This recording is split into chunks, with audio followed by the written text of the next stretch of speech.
My 4-year-old son called the wrong number when I passed out crying, Mummy collapsed. Unaware he called my billionaire ex-husband, not 9/11. Mommy collapsed. She's on the floor. There's blood on her mouth. She won't wake up. The voice on the other end of the phone went silent. Then, barely above a whisper, a man's voice cracked through the speaker. Felix, where's your mom? Is she there? The 4-year-old boy's hands trembled as he gripped the phone tighter. His Spider-Man pajamas were still damp from where he'd spilled juice earlier that morning. His bare feet were cold against the kitchen tiles. She won't wake up, the boy sobbed. Please come. Please. I don't know what to do. There was a sound on the other end. Something like a sharp intake of breath. Then the voice again. Steadier now, but filled with something the boy didn't understand. Urgency. Fear. Determination. Felix, listen to me. You did the right thing calling. You're so brave. I'm coming right now, okay? I need you to tell me where you are. The boy looked around the small kitchen. The peeling wallpaper with faded sunflowers. The refrigerator covered in his crayon drawings.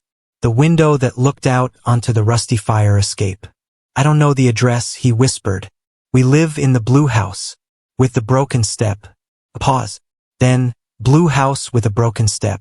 Is there anything else? A store nearby? A street sign? There's a park. Mommy takes me there. It has swings. On the other end of the line, a man named Knox Aldridge was already moving. Already pulling up databases on his laptop with one hand while holding the phone with the other. Already running through every resource at his disposal to find an address. Any address, connected to the woman he hadn't seen in 3 years. The woman who had walked out of his life with their son and never looked back. The woman now lying unconscious on a kitchen floor while their 4-year-old son called for help. Felix, I'm coming. Promise. Stay on the line with me. Okay? Can you do that? Okay, the small voice whispered. And that's where this story truly begins. Not with the phone call. Not with the collapse. But with the moment 3 years earlier when everything fell apart. When a marriage built on love crumbled under the weight of absence. When a woman named Tessa Brennan realized that being married to a man who was never home was lonelier than being alone. But we'll get to that. First, let me take you back to the moment that changed everything. The moment when the taste of copper filled Tessa's mouth and the world tilted sideways. It started on a Thursday morning in late November. The kind of cold that seeps through old windows and settles into your bones.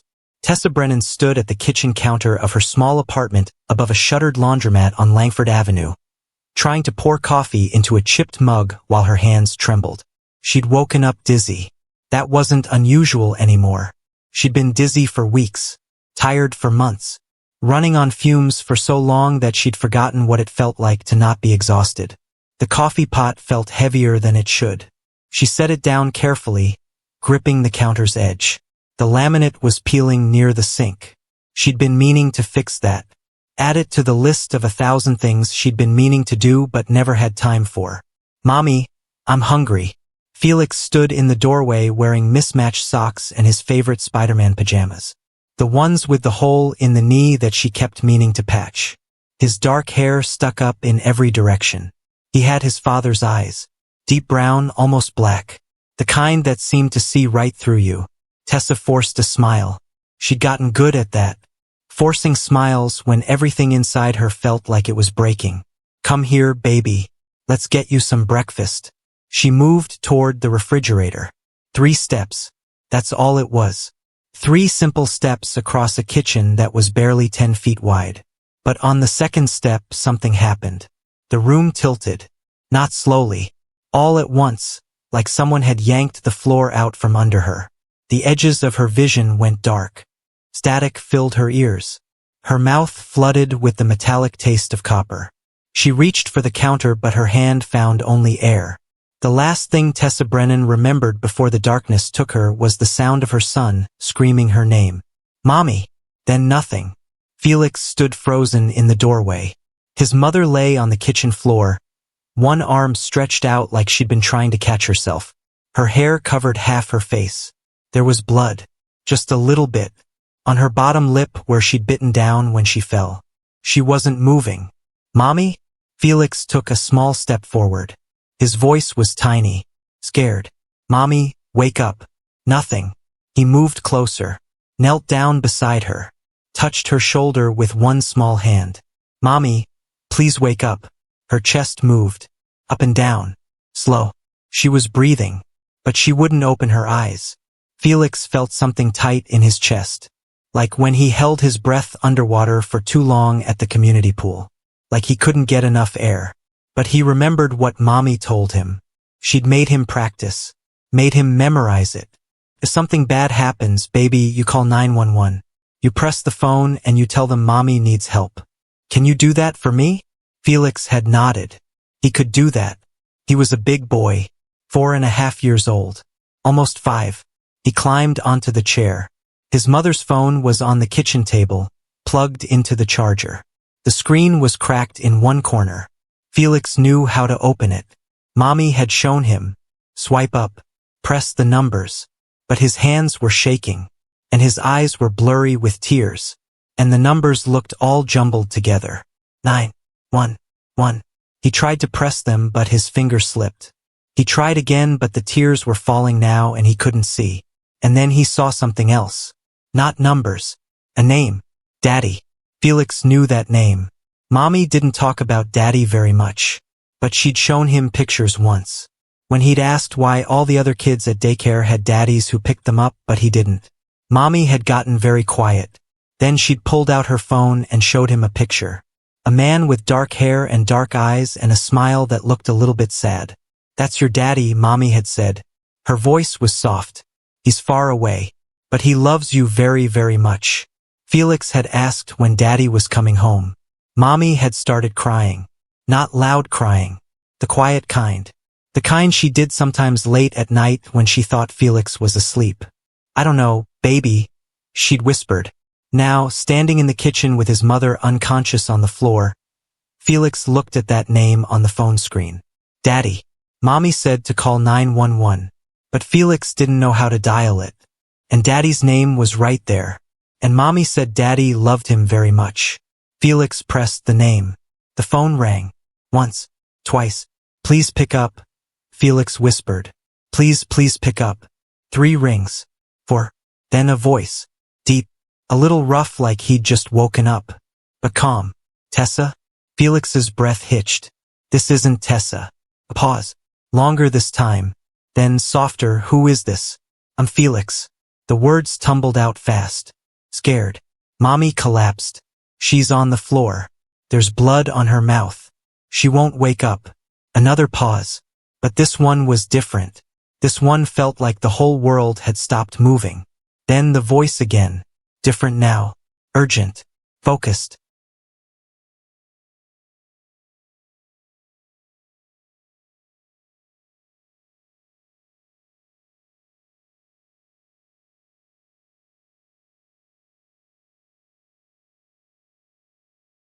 "Felix, where's your mom? Is she there?" "She's right here. On the floor. She won't open her eyes." Felix's voice broke into a sob. "Please come. Please. I don't know what to do." On the other end of the line, 58 floors above the city in a penthouse that cost more per month than most people made in a year, Knox Aldridge stood perfectly still. He was barefoot, still wearing the clothes from yesterday because he hadn't bothered to go to bed. A half-empty glass of whiskey sat on the marble kitchen counter beside his laptop, which was still open to a presentation he'd been reviewing at 3 in the morning. The name flashing on his phone screen had stopped his heart. Tessa. 3 years. 3 years of silence. 3 years of wondering if she thought about him the way he thought about her. 3 years of staring at his phone hoping she'd call, knowing she wouldn't, and now she was. Except it wasn't her voice on the other end. It was a child. A small, terrified child. His child. "Felix," Knox said, forcing his voice to stay calm even though his heart was hammering against his ribs. "Listen to me very carefully, okay? You did exactly the right thing by calling me. You're so brave. I'm going to help. But I need you to tell me where you are. Do you know your address?" The boy sniffled. "I don't know the number." "That's okay. That's okay, buddy. Is there anything you can see out the window? Any stores or signs?" "There's a park. With swings. Mommy takes me there every day. Knox's mind raced. Park. That could be anywhere. Think. What color is your house? Felix? Blue. It's blue. And the step is broken. Mommy says we have to be careful. Blue house. Broken step. It wasn't much, but it was something. Knox was already moving. Phone pressed between his ear and shoulder. He grabbed his laptop and pulled up the property database he'd had his legal team compile 2 years ago when he tried to find Tessa. When he'd finally accepted that she didn't want to be found and had stopped looking. But the data was still there. Tessa M. Brennan. He typed the name with shaking fingers. 3 addresses popped up. 2 were old, marked inactive. The third showed an active utility account. 1487 Langford Avenue, Unit B, South Side. 20-minute drive. Knox's breath came out in a rush. Felix, I know where you are. I'm coming right now. I need you to stay on the phone with me. Okay? Don't hang up. Okay, the small voice whispered. Knox grabbed his keys. His coat. He was out the door in 10 seconds. The elevator took too long. He took the stairs. 58 flights.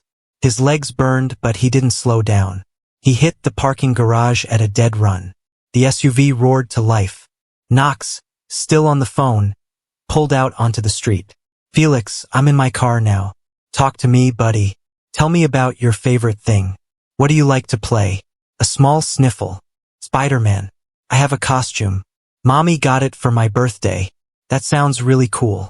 I bet you look just like a superhero. Mommy says I'm her superhero. Knox's throat tightened. She's right. You are. You're being so brave right now. The city blurred past. Knox ran 2 red lights. Then 3. He didn't care. Every second mattered. Is Mommy still breathing? Felix? A pause. Then I think so. Her tummy is moving up and down. That's good. That's really good. I'm almost there. The south side streets were narrower. Older. Buildings with chipped paint and boarded windows. Chain-link fences and overgrown lots. This wasn't the part of the city Knox knew. This wasn't the world he lived in. But this was where she'd been. For 3 years. While he lived in a penthouse. While he closed billion-dollar deals. While he told himself he'd done everything he could. Guilt crashed over him like a wave. There. The blue house. Exactly as Felix described. A faded duplex with peeling paint and a cracked front step. A rusty chain-link fence. Weeds growing through cracks in the sidewalk. Knox abandoned the SUV in the middle of the street. He didn't bother parking. Didn't turn off the engine. He ran. Felix, I'm here. I'm at your front door. The line went quiet for a moment. Then the sound of small footsteps. The door creaked open. And there he was. 4 years old. Dark hair. Dark eyes. Spider-Man pajamas. Tear-streaked face. Phone clutched in both hands. Knox's heart shattered and mended all at once. He dropped to his knees in front of the boy. I level. You came. Felix whispered. I did. Knox's voice was rough. I'll always come. Always. Felix threw his small arms around Knox's neck. Knox held him. Just for a second. Just long enough to feel the tiny heartbeat against his chest. To smell the kid shampoo in his hair. To memorize the weight of his son in his arms. Then he pulled back gently. Where's Mommy? Felix pointed inside. Kitchen. Knox stood. Took Felix's hand. Okay. Show me. The apartment was small. Smaller than Knox's walk-in closet. The furniture was old but clean. There were toys stacked neatly in a corner. Books on a makeshift shelf. Children's drawings taped to the walls. And in the kitchen, on the faded linoleum floor, was Tessa. Knox's world stopped. She lay on her side. One arm tucked beneath her. Her hair, longer now than he remembered, spilled across the floor. Her skin was pale. Too pale. A thin sheen of sweat covered her forehead. Her lips were parted slightly, the bottom one cut where she'd bitten down. But she was breathing. Shallow. Uneven. But breathing. Knox moved fast. He knelt beside her. Checked her pulse. Weak but steady. No visible injuries except the split lip. But something was very wrong. Tessa, he said softly. His hand brushed the hair back from her face. It's me. I'm here. Her eyelids fluttered but didn't open. Knox looked up at Felix, who stood in the doorway watching with wide, terrified eyes. Felix, I need you to grab Mommy's coat and yours. Okay? We're going to take her to the hospital. Is she going to die? The question hit Knox like a punch to the gut. No, he said firmly. She's going to be okay. Promise. You promise? Promise. Felix ran to get the coats. Knox turned back to Tessa. He slid one arm under her shoulders, one under her knees, lifted her carefully. She felt too light, like she weighed nothing, like she'd been disappearing and no one had noticed. How long had she been like this? How long had she been struggling? The questions burned in Knox's mind, but there was no time for answers. He carried her out of the apartment, down the narrow stairs, out into the cold November morning. Felix followed, clutching both coats. Knox laid Tessa across the back seat of the SUV. Felix climbed in beside her. Knox buckled him in. Then he got behind the wheel and drove. The nearest hospital was 14 minutes away. Knox made it in 8. He didn't go to the emergency entrance. He went straight to the front doors. Parked illegally. Didn't care. He carried Tessa through the sliding glass doors, into the bright fluorescent lights, past the check-in desk. A security guard stepped forward. Sir, I need a doctor. Now. The guard opened his mouth to argue, but something in Knox's face stopped him. A nurse in blue scrubs looked up, saw Tessa unconscious in Knox's arms, saw the pale skin, the shallow breathing. Get me a gurney, she called over her shoulder. Then to Knox, what happened? She collapsed. Maybe 15, 20 minutes ago. She's unresponsive. Weak pulse. The gurney appeared. Knox laid Tessa down gently.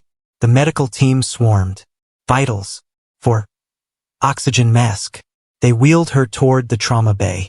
Knox started to follow, but a nurse held up a hand.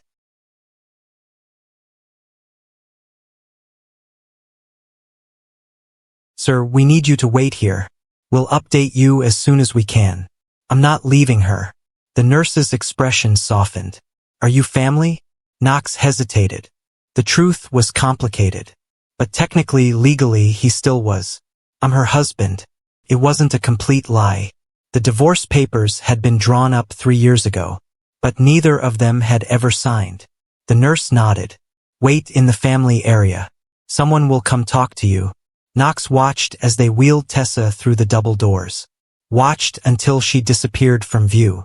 Then he looked down. Felix stood beside him, small hand gripping Knox's fingers. Is Mommy going to be okay? Knox knelt down, looked his son in the eye. She's with the doctors now. They're going to take very good care of her. Can we see her? Soon. We have to wait a little bit. Felix nodded solemnly. Then he did something that broke Knox completely. He leaned forward and wrapped his arms around Knox's neck.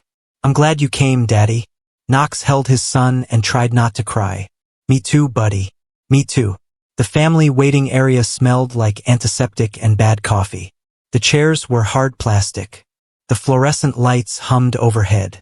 A television in the corner played the morning news with the sound off. Knox sat with Felix on his lap. The boy hadn't let go of him since they arrived. He clung to Knox like a lifeline.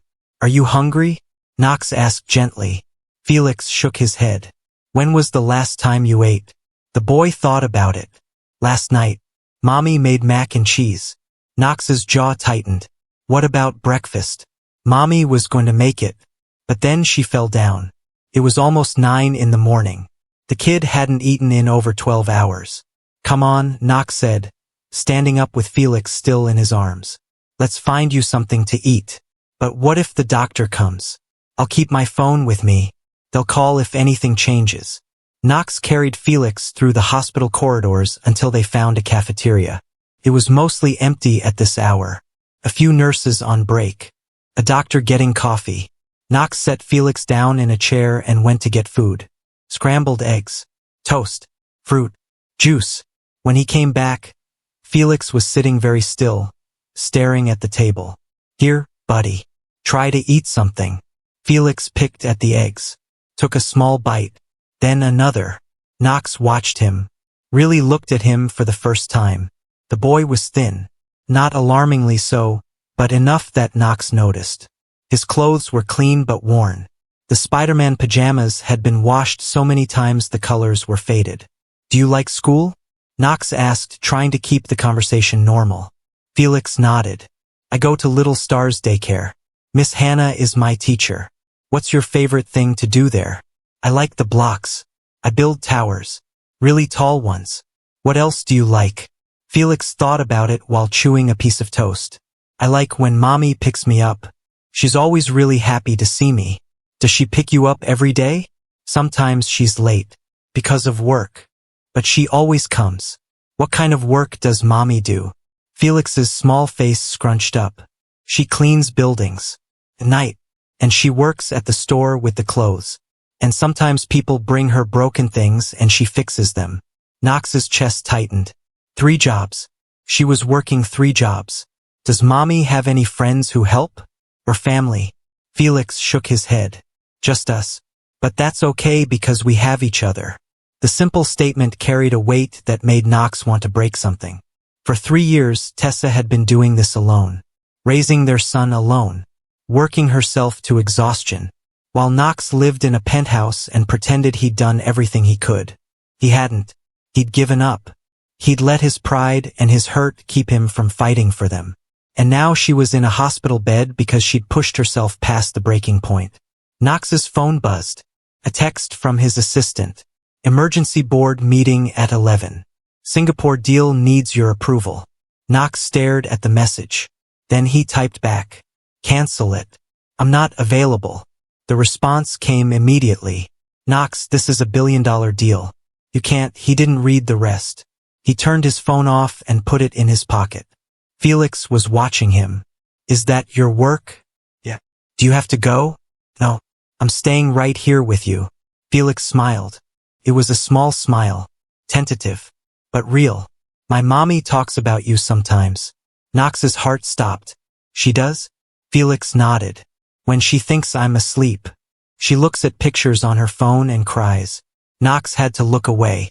Had to blink hard against the burning in his eyes. "What does she say?" Felix shrugged. "I don't know all the words. But she sounds sad." Before Knox could respond, his phone buzzed again. But this time it wasn't his assistant. It was a call from the hospital line. He answered immediately. "Yes? Mr. Aldridge? This is Dr. Patel. Your wife is stable. She's waking up. You can come see her now." "Thank you. We're on our way."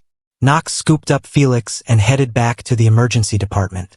They were directed to a small room at the end of the hall. The door was partially open. Knox paused just outside. Took a breath. He hadn't seen Tessa in 3 years. Hadn't heard her voice except in dreams. And now she was on the other side of this door. He pushed it open. The room was small. Sterile. A single bed with white sheets. Monitors beeping softly. And 4 stand. And there, sitting up slightly, was Tessa. She looked different. Thinner. Older in a way that had nothing to do with age and everything to do with exhaustion. Her hair was longer, pulled back in a messy ponytail. There were shadows under her eyes. But she was still the most beautiful thing Knox had ever seen. Tessa's eyes were closed. Her head rested back against the pillow. But when the door opened, she turned. And their eyes met. For a moment, neither of them moved. Neither of them breathed. Then Felix squirmed in Knox's arms. "Mommy!" Tessa's face crumpled. "Baby. Oh baby, come here." Knox set Felix down and the boy ran to the bed. Tessa pulled him close, holding him tight, her face buried in his hair. "I'm okay," she whispered. "Mommy's okay. I'm so sorry I scared you." Felix was crying now. "You wouldn't wake up. I was so scared." I know, baby.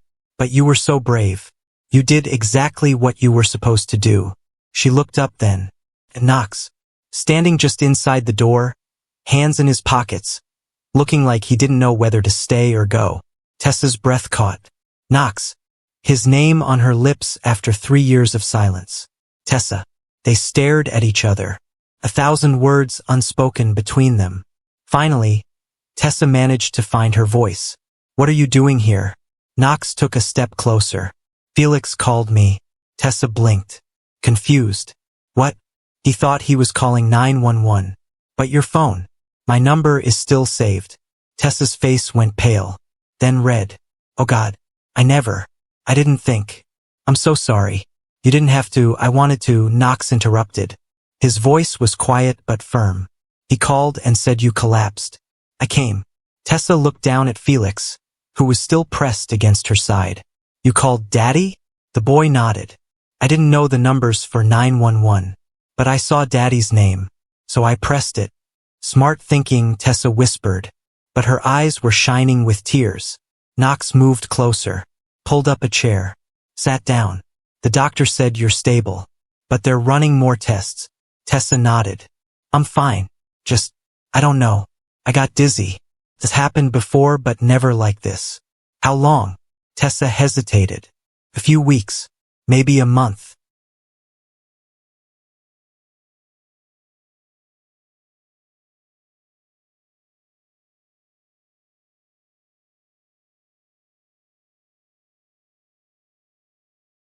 Knox's jaw tightened. And you didn't go to the doctor? Tessa laughed. But it was a bitter sound. With what insurance, Knox? I lost my coverage when I left my job. Do you know how much it costs to see a doctor without insurance? Silence. Then Knox said very quietly, you should have called me. Tessa's eyes flashed. For what? Money? For help? I don't need your help. Clearly you do. The words hung in the air. Sharp. Painful. Tessa looked away. You should go. Thank you for bringing me here. But we'll be fine. Knox didn't move. I'm not going anywhere. Knox, Tessa, you collapsed. You were unconscious. Our son found you on the floor and didn't know if you were alive or dead. So no, I'm not going anywhere. Not until I know you're okay. Tessa opened her mouth to argue, but the door opened and a doctor walked in. She was in her 50s, wearing a white coat, carrying a tablet. Ms. Brennan, I'm Dr. Patel. How are you feeling? Tessa forced a smile. Better. A little embarrassed. Dr. Patel pulled up a stool. No need for embarrassment. But we do need to talk about what happened. She glanced at Knox. Are you family? He's my, Tessa hesitated. Ex-husband. Dr. Patel looked between them. Would you like privacy?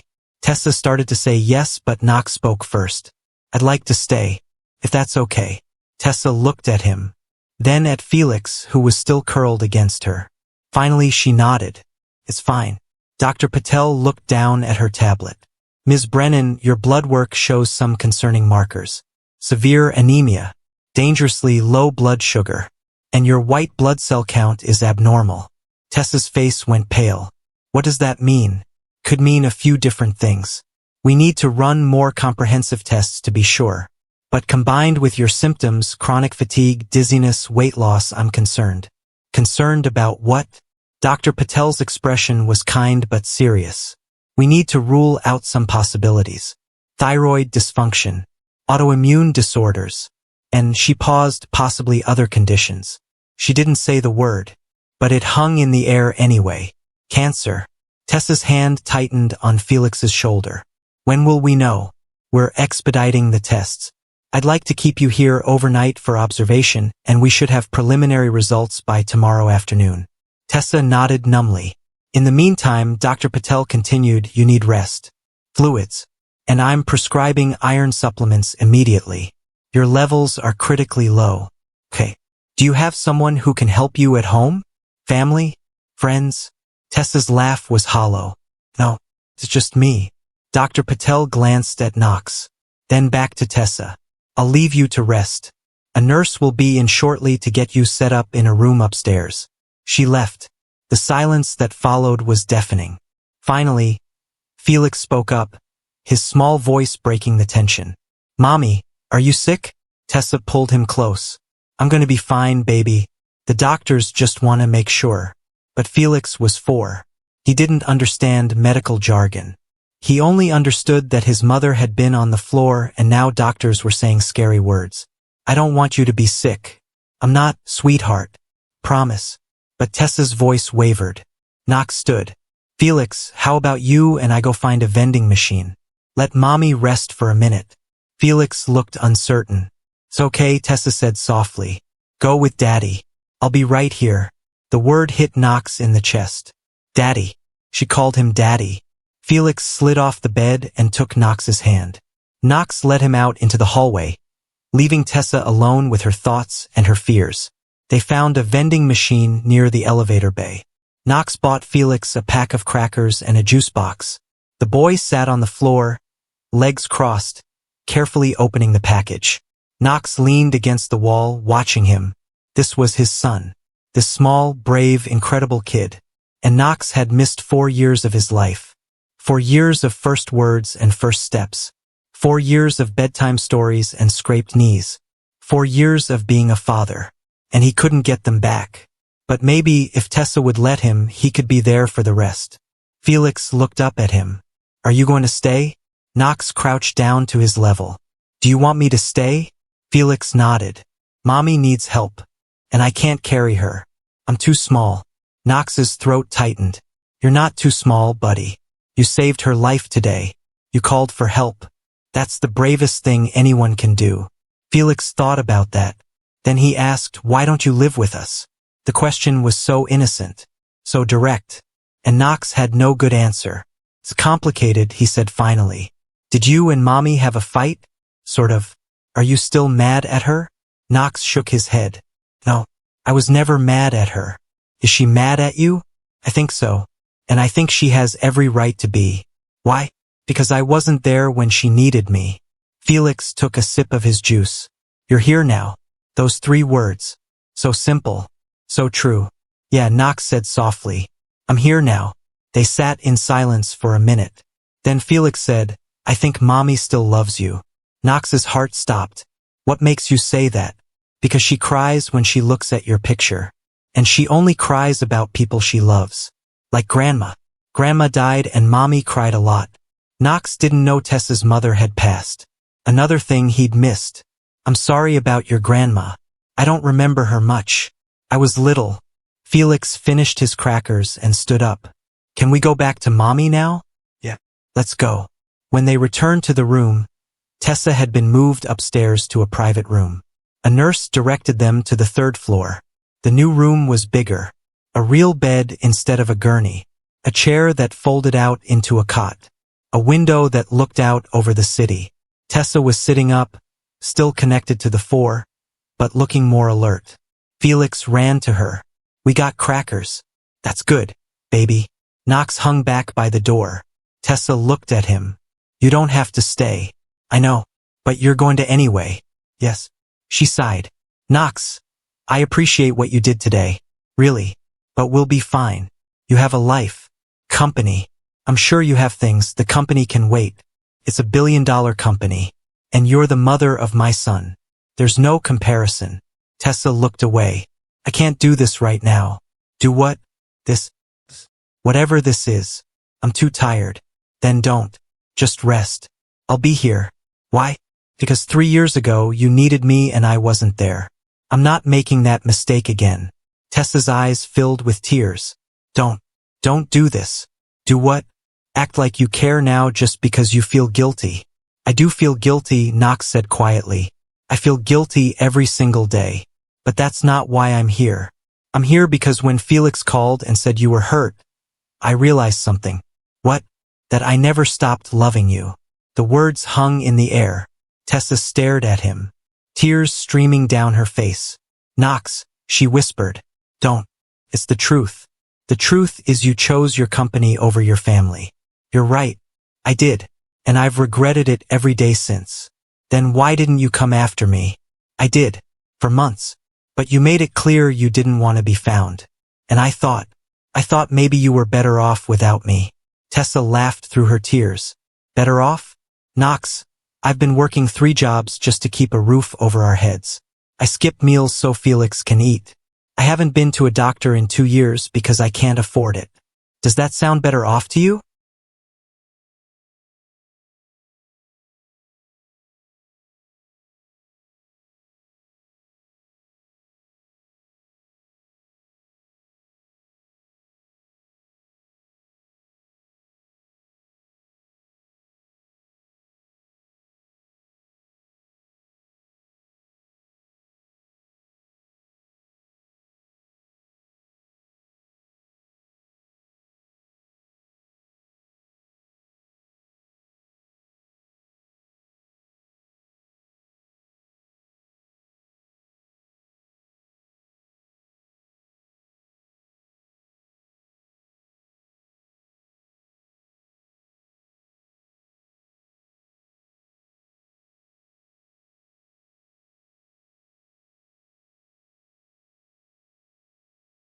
Knox felt like he'd been punched.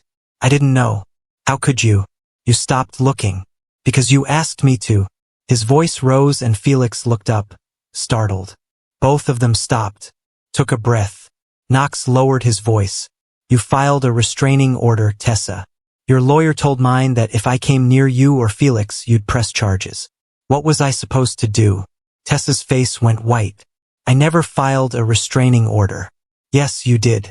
My lawyer showed me the paperwork. Knox, I swear to you I never… She stopped. Her face changed. Realization dawning. What? Your lawyer. What was his name? Marcus Hale. Why? Tessa closed her eyes. Oh God. What? Talk to me. My lawyer. The one I hired to handle the separation. His name was Richard Crane. He worked for the same firm as your lawyer. Okay. And he told me you'd signed away all parental rights to Felix. That you wanted nothing to do with us. Knox felt the floor drop out from under him. What? He showed me paperwork. Signatures. He said you'd made it clear you didn't want to be a father. Tessa, I never signed anything like that. I fought for joint custody. I wanted to be in Felix's life. Then why didn't you ever call? Why didn't you show up? Because I was told you'd get a restraining order if I did. They stared at each other. The truth settling over them like cold water. Someone had lied to them. Someone had kept them apart. And for 3 years they'd both believed it. Knox pulled out his phone, turned it back on, scrolled through old emails until he found what he was looking for. Here. He handed the phone to Tessa. Read the date on this email. Tessa took the phone. Read. Her hands started shaking. It was an email from Knox's lawyer to Tessa's lawyer, dated 3 weeks after she'd left. The subject line read, Client requests mediation for joint custody arrangement. The email detailed Knox's proposal. 50-50 custody. Full financial support. Whatever Tessa needed to make co-parenting work. At the bottom was a response from Richard Crane, Tessa's lawyer. Client declines. Requests no further contact. Will pursue restraining order if client continues to initiate communication. Tessa's face went ashen. I never said that. I never even saw this email. Knox took the phone back. And I never saw this. He pulled up another email. Showed her. It was from Richard Crane to Marcus Hale.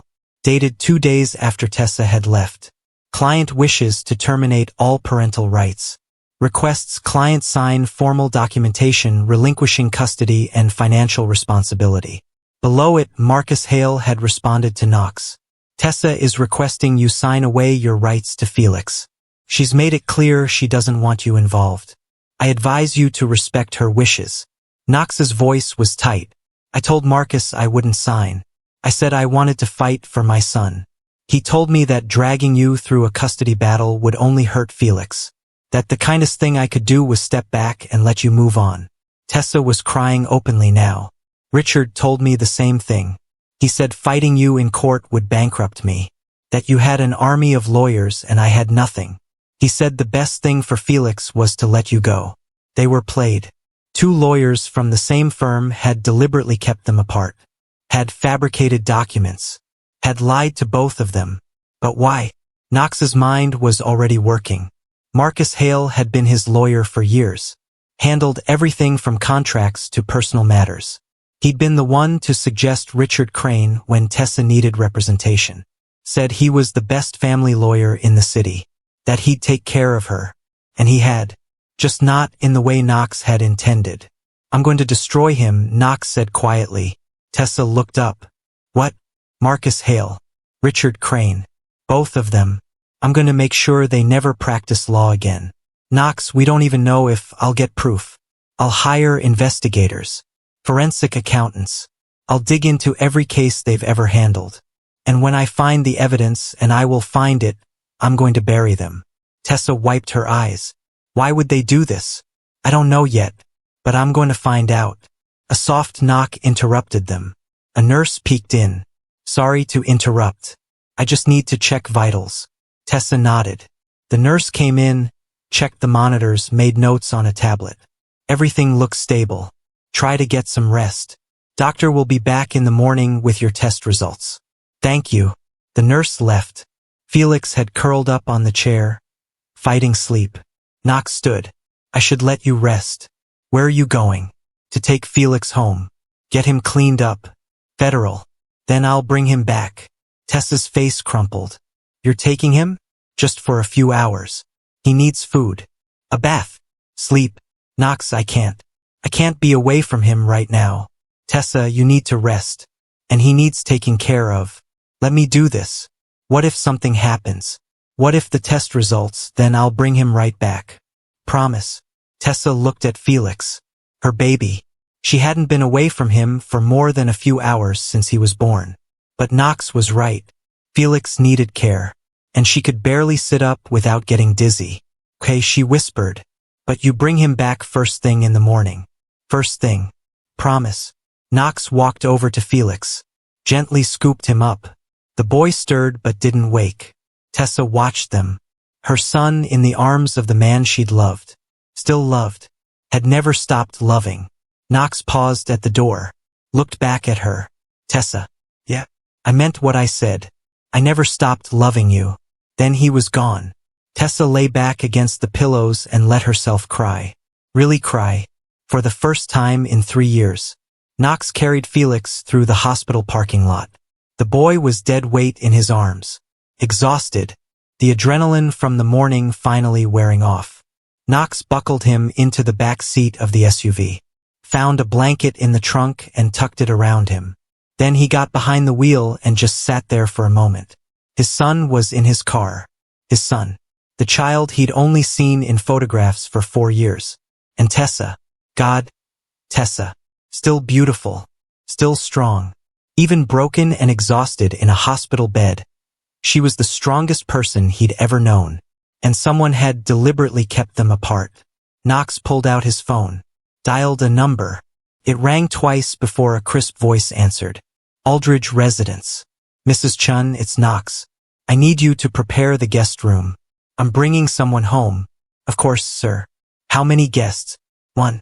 A 4-year-old boy. There was a pause. Mrs. Chun had been Knox's housekeeper for a decade. She knew he didn't have children. At least she thought he didn't. His name is Felix, Knox continued. He'll need clothes, toiletries, toys if we have any. And I'll need you to make something kid-friendly for dinner. Right away, sir. Thank you. Knox hung up, started the car, and drove home. The penthouse was exactly as he'd left it that morning. A lifetime ago. Mrs. Chun met him at the door. Her eyes went wide when she saw the sleeping child in his arms. This is Felix, Knox said quietly. My son. Mrs. Chun, to her credit, didn't ask questions. She simply nodded. I've prepared the guest room. I'll make grilled cheese and soup for dinner. Perfect. Thank you. Knox carried Felix to the guest room.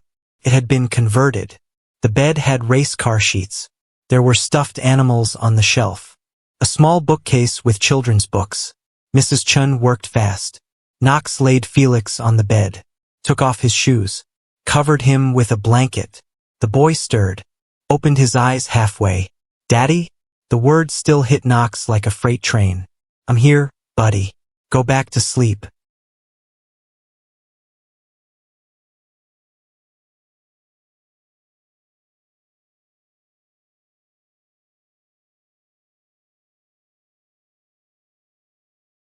Where's Mommy? She's at the hospital. But she's okay. You'll see her in the morning. Felix's eyes drifted shut again. Okay. Knox sat on the edge of the bed, watched his son sleep, memorized every detail. The way his hair fell across his forehead, the small scar on his chin, the rise and fall of his chest. For years. He'd missed 4 years of this. But he wasn't going to miss any more. An hour later, Felix woke up. Confused at first by the unfamiliar room. But then he saw Knox sitting in the chair by the window and relaxed. Hi, Daddy. Hey, buddy. How do you feel? Hungry? Knox smiled. Let's get you some food. He took Felix to the kitchen. Mrs. Chun had made grilled cheese cut into triangles and tomato soup.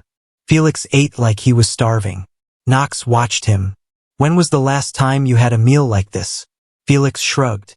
Mommy makes grilled cheese sometimes. But we ran out of cheese last week. What have you been eating? cereal, peanut butter sandwiches. Sometimes Mommy brings home pizza from her work. Knox's jaw tightened. And your mom? What does she eat? She says she's not hungry, but I think she's just saving food for me.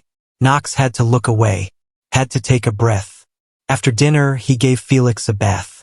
The boy splashed and played with a rubber duck Mrs. Chun had found somewhere.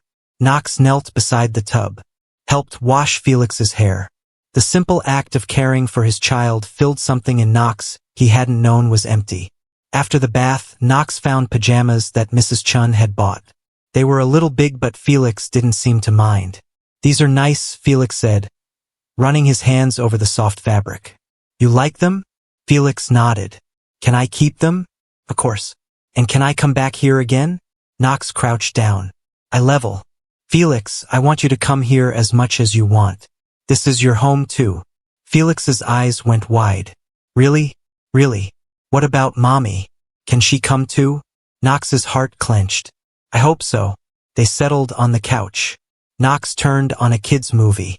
Felix curled up against him. Halfway through the movie, Felix spoke. Daddy? Yeah. Why did you leave? Knox's breath caught. I didn't leave, buddy. I wanted to be with you. But grown-up stuff happened and it got complicated. Did you not want me? Knox turned Felix to face him. Looked him straight in the eye. Felix, listen to me. I have wanted you every single day since you were born. I have thought about you every single day. And if I could go back and change things, I would. But I can't. All I can do is promise you that I'm here now. And I'm not going anywhere. Felix's eyes filled with tears. I wanted you too. I used to ask Mommy when you were coming home. Knox pulled him close. I'm so sorry. They sat like that for a long time. Father and son. Making up for lost time. Eventually, Felix fell asleep against Knox's chest. Knox carried him back to the bedroom, tucked him in. Then he went to his office, closed the door, and made a phone call. The phone rang 4 times before a tired voice answered. Do you know what time it is? I need a favor, Knox said. The voice on the other end sighed. Of course you do. What is it? I need you to investigate 2 lawyers. Marcus Hale and Richard Crane. I need everything. Every case. Every transaction. Every shady deal they've ever touched. And I need it fast. How fast? By tomorrow. Knox, that's impossible. Then make it possible. I'll pay whatever it takes. What am I looking for? Proof that they conspired to keep me from my son. Proof that they fabricated documents and lied to both me and my ex-wife. Proof that will end their careers. A pause. This is personal. Very. All right. I'll see what I can find. Thank you. Knox hung up, leaned back in his chair, looked out at the city lights. Somewhere out there, Tessa was lying in a hospital bed. Alone. Scared. Waiting for test results that could change everything. And Knox couldn't be there. But he would be. As soon as the sun came up, he'd take Felix back to her. And he'd stay. For as long as she'd let him. Because he'd wasted 3 years. And he wasn't wasting another day. Knox didn't sleep that night. He sat in his office going through old files. Old emails. Every communication between him and Marcus Hale. Looking for clues. For inconsistencies. For anything that proved what he already knew in his gut. 3 in the morning he found something. An email from Marcus to an unknown recipient. Dated the week after Tessa left. The subject line read, Phase 1 complete. The body of the email was brief. Client separated from wife as planned. Custody dispute in motion. Will ensure neither party reconciles. Proceed to Phase 2. Knox stared at the screen. As planned. Someone had planned this. Someone had wanted Knox and Tessa apart. But who? And why? Knox forwarded the email to his investigator. Then kept digging. By morning he had a stack of evidence. Emails. Financial transactions. Communications between Marcus and Richard that proved they'd been working together. But he still didn't know who was pulling the strings. At 6 in the morning, Felix padded into the office, rubbing his eyes. Daddy? Knox turned. Hey buddy, you're up early. I had a bad dream. Come here. Felix climbed into Knox's lap. Knox wrapped his arms around him. You want to talk about it? Felix shook his head. Can we see Mommy now? Yeah. Let's get you dressed and we'll go. Knox helped Felix get ready. Mrs. Chun had breakfast waiting. Pancakes and bacon. Felix ate quickly. Then they were in the SUV heading back to the hospital. The city was just waking up. The streets were quiet. The sun was starting to rise, painting the sky in shades of pink and gold. Felix pressed his face to the window, watching the world go by. Daddy? Yeah. Are you and Mommy going to be together again? Knox didn't know how to answer that. He wanted to say yes, wanted to promise this little boy that they'd be a family. But he couldn't make promises he didn't know he could keep. I don't know, buddy, but I'm going to try. Good. Because I think Mommy misses you. What makes you think that? She talks to your picture, and she smiles. But then she cries. I think she's sad happy. Sad happy. That was one way to put it. They arrived at the hospital just after 7. Knox carried Felix through the corridors to Tessa's room. The door was open. Tessa was awake, sitting up, picking at a tray of hospital food. When she saw Felix, her face lit up. Baby!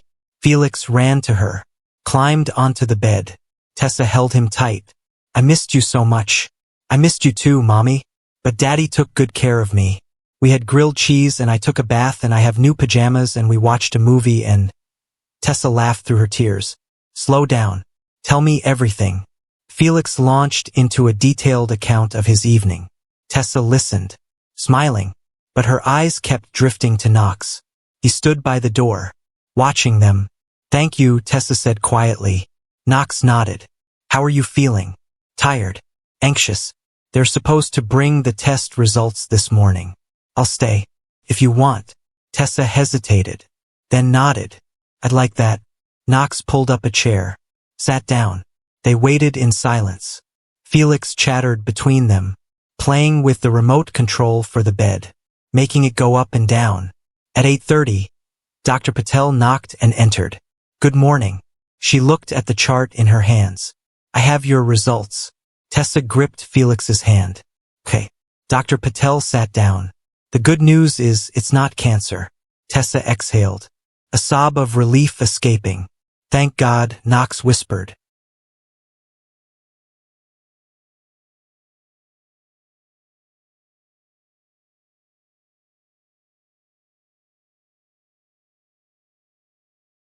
However, Dr. Patel continued, you do have several serious conditions that require immediate attention. Severe iron deficiency anemia, hypothyroidism, and early-stage adrenal fatigue. What does that mean? It means your body has been under extreme stress for an extended period. You've been in survival mode, and it's starting to shut down. Can it be fixed? Yes, but it requires significant lifestyle changes. You'll need medication for your thyroid, iron infusions for the anemia, and most importantly, you need rest. Real rest. No working. No stress. At least 3 months. Tessa's face went pale. 3 months? I can't. I have bills. Rent. Felix needs, Ms. Brennan, if you don't do this, your body will shut down completely. Next time you collapse, you might not wake up. The words hung in the air. Felix looked up at his mother. Mommy? Tessa pulled him close. It's okay, baby. But her voice shook. Knox leaned forward. I'll take care of it.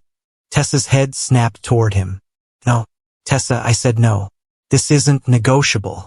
You need help. I don't need your charity. It's not charity. It's me taking care of my family. I'm not your family anymore. Yes, you are. The words echoed. Dr. Patel cleared her throat. I'll give you some time to discuss. But Ms. Brennan, I need an answer. Will you commit to the treatment plan? Tessa closed her eyes. Yes. Good. I'll have the nurse bring your discharge papers. You can go home today, but I want you back here in 1 week for a follow-up. Okay. Dr. Patel left. Tessa looked at Knox. I'll figure it out. I always do. How? You can't work. You can't pay rent. What's your plan? I'll ask for an extension. Or I'll find something I can do from home. Tessa, listen to yourself. You're sick. You need help. And I'll get it. Just not from you. Why not? Because I can't owe you anything else. Her voice broke. Felix started crying. Scared by the raised voices, Tessa immediately softened. Shoo, baby. It's okay. Mommy's sorry. Knox stood, ran a hand through his hair. Tessa, you don't owe me anything. But Felix needs you healthy. And if that means swallowing your pride and letting me help, then that's what you need to do. Tessa looked at him, tears streaming down her face. I can't be dependent on you again. You're not. This is temporary. Just until you're back on your feet. And then what? You go back to your life and we go back to ours? If that's what you want.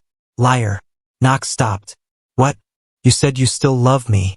So don't stand there and pretend this is just about Felix. You want us back.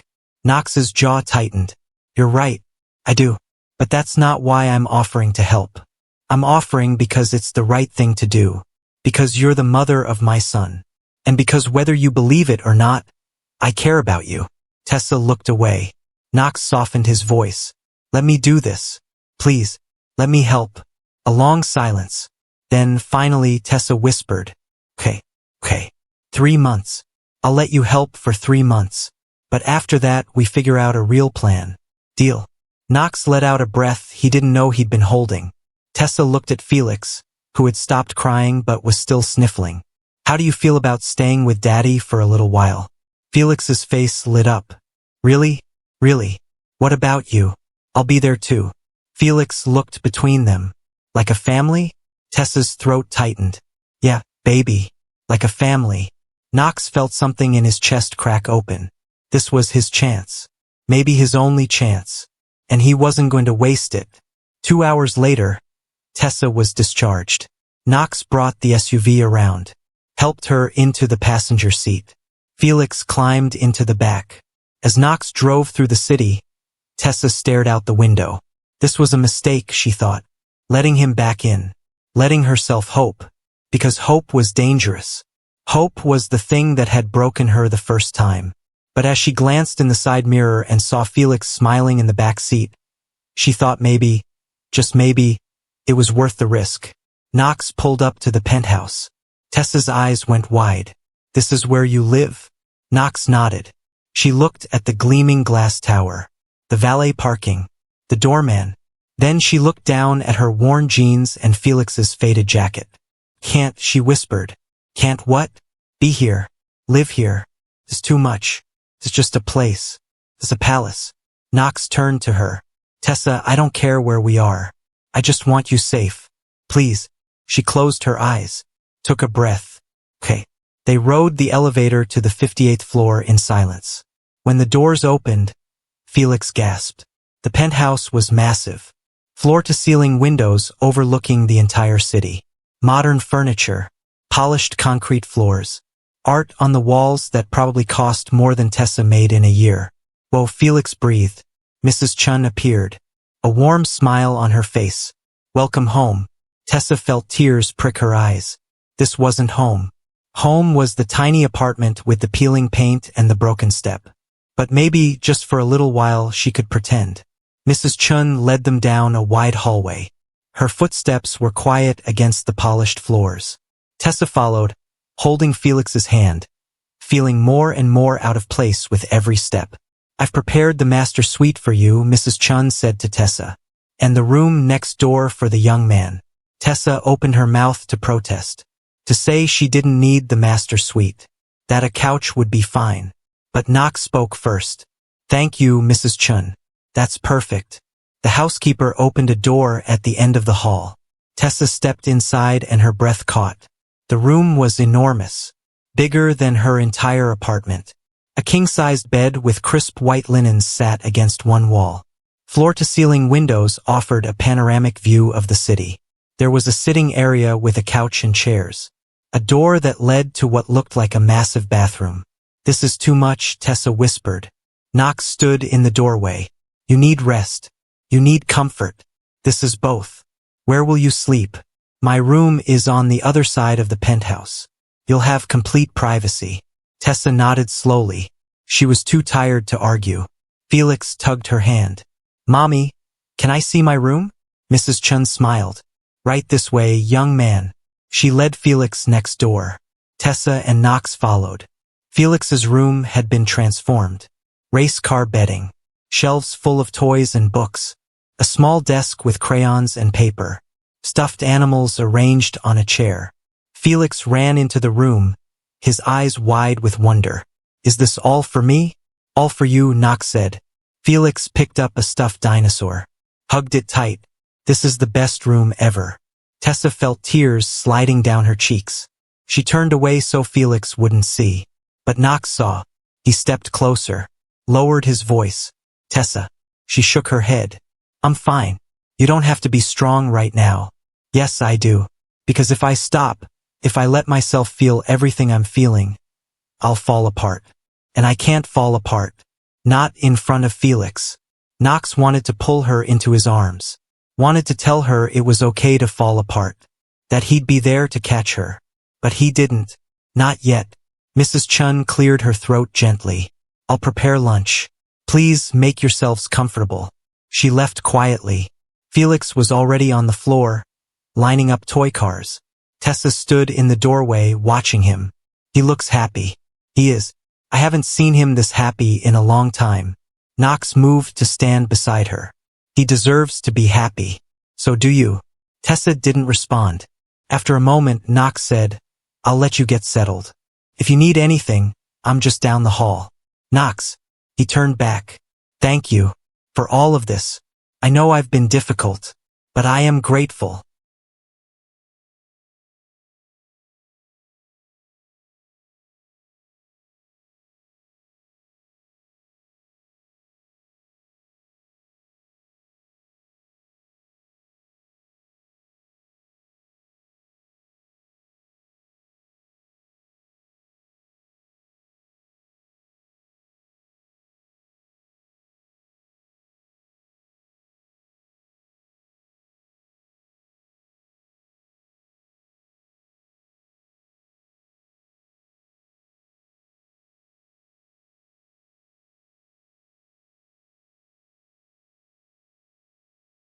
Knox's expression softened.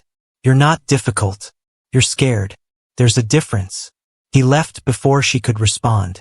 Tessa stood there for a moment, then walked into the master suite, closed the door, and finally let herself break. She sat on the edge of the bed and sobbed, quietly so Felix wouldn't hear, but deeply, releasing 3 years of pain and exhaustion and loneliness. She cried for the life she'd tried to build alone. For the nights she'd gone to bed hungry. For the mornings she'd woken up so tired she couldn't see straight. She cried for Felix. For the childhood he deserved but she couldn't give him. And she cried for Knox. For the man she'd loved. The man she'd left. The man who was back in her life and making her hope again. When the tears finally stopped, Tessa lay back on the bed.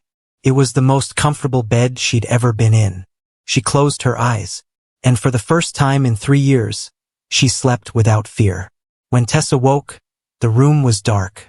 She sat up, disoriented. The clock on the nightstand read 7:15. She'd slept for 6 hours. Panic shot through her. Felix. Where was Felix? She jumped up. Too fast. The dizziness hit her immediately. She grabbed the nightstand to steady herself. The door opened and Knox appeared. "Hey, easy. You okay?" "Felix." "Where's Felix?" "He's fine. He's with me. We've been hanging out." Tessa's heart rate slowed. "I didn't mean to sleep that long. You needed it. Come on. We saved you some dinner." Knox led her down the hall to the main living area. Felix was on the couch watching a movie. When he saw Tessa, he jumped up. "Mommy, you're awake." Tessa pulled him close. "Hey, baby. I'm sorry I was asleep so long. It's okay. Daddy and I had fun. We built a racetrack and we made cookies and we watched 2 movies. Tessa looked at Knox over Felix's head. "You baked cookies?" Knox shrugged, a small smile on his face. Mrs. Chun supervised. "I mostly just watched." Despite everything, Tessa laughed. It was a small laugh but real. Knox's chest tightened at the sound. He'd missed that laugh. "Come eat," he said. They sat at the dining table. Mrs. Chun had left plates of food warming in the oven. Grilled chicken, roasted vegetables, mashed potatoes. Tessa stared at the plate. "It's too much." You need to eat. Knox, I can't eat all this. Then eat what you can. Tessa picked up her fork, took a small bite, then another. Before she knew it, she'd eaten half the plate. Knox watched her carefully. When was the last time you had a real meal? Tessa set down her fork. I don't know. A while. Define a while. She looked away. Couple weeks, maybe. Knox's jaw clenched, but he kept his voice calm. That stops now. 3 meals a day. No arguments. Tessa wanted to argue. Wanted to assert some kind of independence. But she was too tired. Okay. After dinner, they settled in the living room. Felix curled up between them on the couch. The movie played, but Tessa wasn't watching.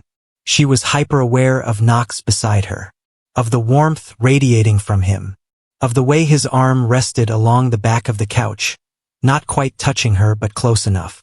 Felt domestic, comfortable, like a family, and that terrified her. Felix fell asleep halfway through the movie. Knox carefully scooped him up. I'll put him to bed. Tessa stood. I can do it. Tessa. Knox's voice was gentle. Let me. She hesitated, then nodded. Knox carried Felix to his room, tucked him in. The boy didn't even stir.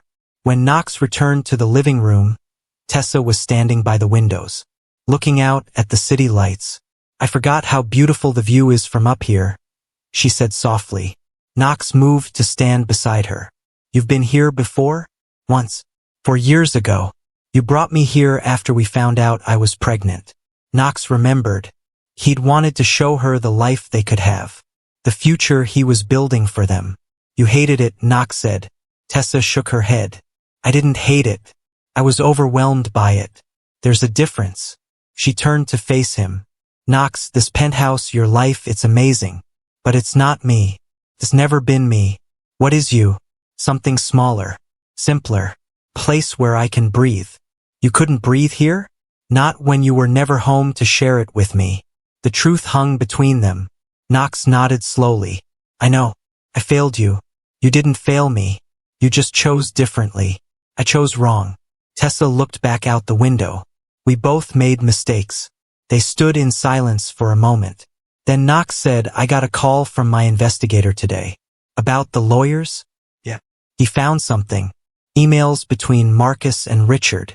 Proof they were working together to keep us apart. Tessa's breath caught. Why? That's what I'm trying to figure out. But there's more. Marcus received several large payments over the past 3 years. From an offshore account. Someone paid him to sabotage us. Who? I don't know yet. But I will. Tessa wrapped her arms around herself. This is insane. Why would someone do this? Knox's expression darkened. I have some theories. But I need more proof before I can act. What kind of theories? There are people who benefit from me being distracted. Alone. People who've wanted control of my company for years. If I was focused on my family, on my marriage, I'd be harder to manipulate. Tessa turned to him. You think someone destroyed our marriage for business reasons? I think someone saw an opportunity and took it. That's sick. Knox's hands clenched into fists.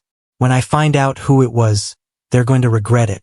Tessa had never seen this side of Knox. This cold, dangerous side. It should have scared her. Instead, it made her feel protected. What happens now? She asked. Now? I keep digging. And I make sure Marcus and Richard never hurt anyone else. And us? Knox looked at her. Really looked at her. What do you want to happen with us? Tessa's heart pounded. I don't know. 3 years ago, I would have said we were done. That too much had happened. But now, she paused. Now I don't know what I feel. Knox took a step closer. Can I tell you what I feel? Tessa nodded, not trusting her voice. I feel like I've been given a second chance I don't deserve. I feel like every moment with you and Felix is a gift. And I feel terrified that I'm gonna mess it up again. You won't. How do you know? Because the Knox I knew 3 years ago wouldn't have dropped everything to come save me. Wouldn't have opened his home. Wouldn't have baked cookies with our son. She smiled slightly, even with supervision. Knox's lips quirked. I've changed. So have I. They stood close now. Close enough that Tessa could see the flecks of gold in Knox's dark eyes. Close enough that she could feel the pull between them. Knox reached up slowly, giving her time to pull away, brushed a strand of hair behind her ear. Tessa's breath hitched. I want to kiss you, Knox whispered. But I won't. Not until you're ready. Not until you're sure. Tessa's heart raced. Part of her wanted to close the distance, to feel his lips on hers, to remember what it was like to be loved by him. But the other part, the part that had been broken and was still healing, held her back. I'm not ready, she whispered. Knox nodded, dropped his hand. I'll wait. For how long? As long as it takes. Before we continue, I have to tell you something. If this story is touching your heart, if you're feeling every emotion right alongside Tessa and Knox, do me a favor. Hit that like button. Share this with someone who believes in second chances. And drop a comment. Tell me where you're watching from. Or just say I'm with you, Mr. Hearthline. Your support means everything.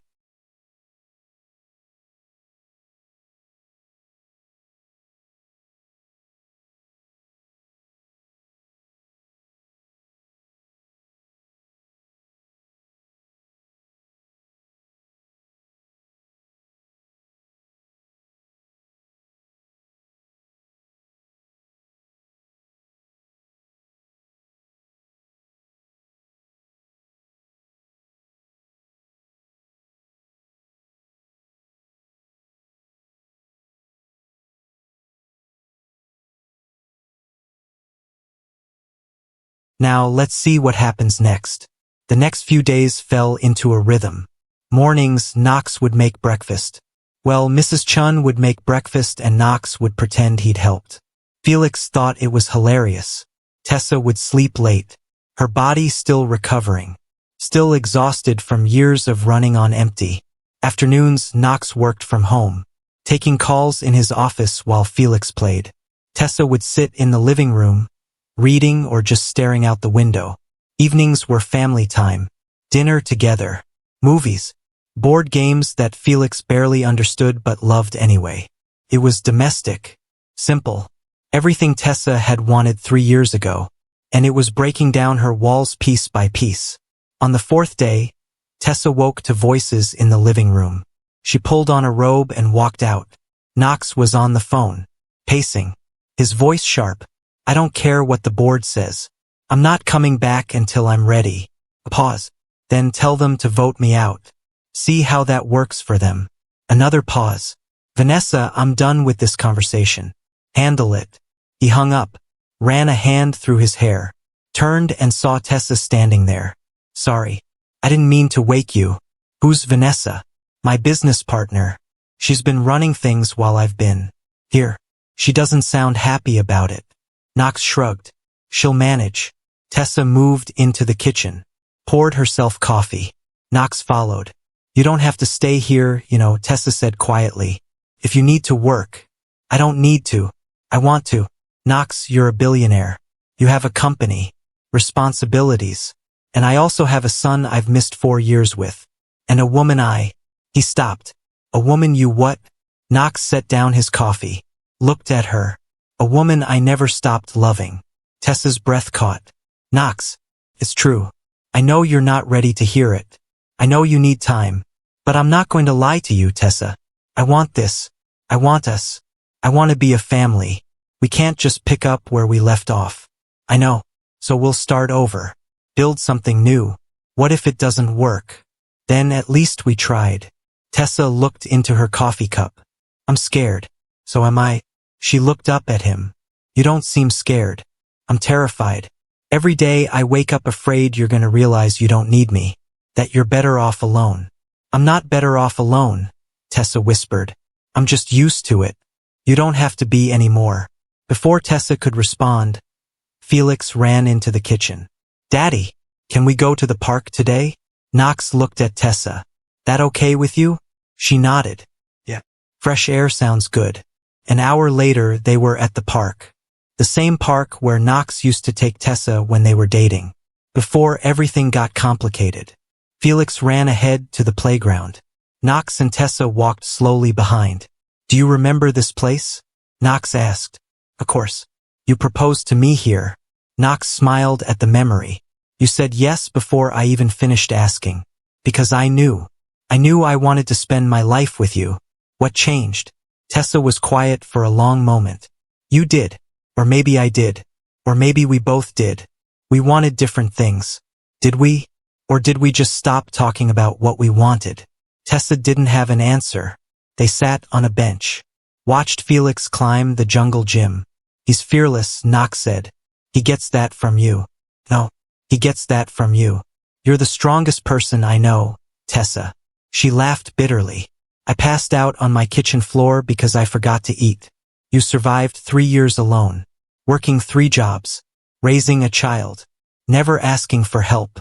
That's not weakness. That's strength. Tessa's eyes filled with tears. I didn't feel strong. I felt like I was drowning. Knox reached over, took her hand. You don't have to drown anymore. Tessa looked down at their joined hands. Felt right, natural, and that scared her most of all. They stayed at the park for 2 hours. Felix played until he was exhausted. Then they walked back to the penthouse, Felix holding both their hands, swinging between them. People smiled at them as they passed. A happy family. If only they knew the truth. That night, after Felix was in bed, Knox's phone rang. It was his investigator. Talk to me, Knox said, stepping into his office. I found the source of the payments to Marcus Hale. Who? Vanessa Hartwell. Knox froze. What? She's been funneling money through offshore accounts for 3 years, paying Marcus to keep you and Tessa separated. Why would she? Knox stopped. The answer hit him. The company. Exactly. I dug deeper. Vanessa's been systematically positioning herself to take over. She's got board members in her pocket. Investors who think you're distracted and unreliable. If she could keep you isolated, keep you focused only on work, she could manipulate you. But I wasn't focused on work. I was falling apart, which made you even easier to control. Knox, she's been playing you for years. Knox's blood ran cold. How much proof do we have? Enough to bury her. Emails, financial records, testimony from Marcus once he realizes he's going down with her. Send everything to my lawyer. The real one, not Marcus. I want charges filed by tomorrow. Done. Knox hung up, sat in the dark of his office. Vanessa, his business partner, his friend, or so he'd thought. She'd destroyed his marriage, kept him from his son, all for power. Knox had never felt rage like this before, but he couldn't act on it. Not yet. He needed to be smart. He stood, walked back to the living room. Tessa was on the couch, reading. She looked up when he entered. Everything okay? Knox debated telling her, but she deserved the truth. He sat down, told her everything. By the time he finished, Tessa was pale. Vanessa did this? Knox nodded. Why? Power. Control. She wanted my company and she knew the only way to get it was to isolate me. So she destroyed our family. Yes. Tessa stood, paced, her hands shaking. I don't even know. I want to hurt her. Knox stood too. You won't have to. The law will handle it. That's not enough. Tessa. She turned to him, tears streaming down her face. Knox, we lost 3 years. Felix grew up without a father. I worked myself into the ground. You were alone. All because she wanted a company? I know. It's not enough. Legal consequences aren't enough. What do you want me to do? I want you to destroy her. Knox moved closer, cupped her face in his hands. I will. I promise you. She will pay for what she did to us. Tessa leaned into his touch. Good. They stood like that for a long moment. Then Knox said, I need to tell you something else. What? I spoke to a family lawyer today. A real one. I'm filing for full restoration of my parental rights to Felix. And I'm suing Marcus and Richard for fraud and malpractice.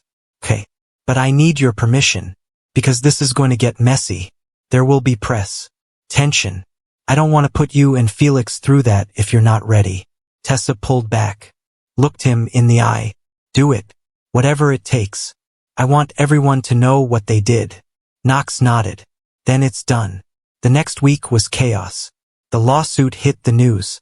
Billionaire Knox Aldridge sues former lawyers for conspiracy and fraud. Reporters camped outside the building. Knox's company went into damage control, and Vanessa Hartwell was arrested.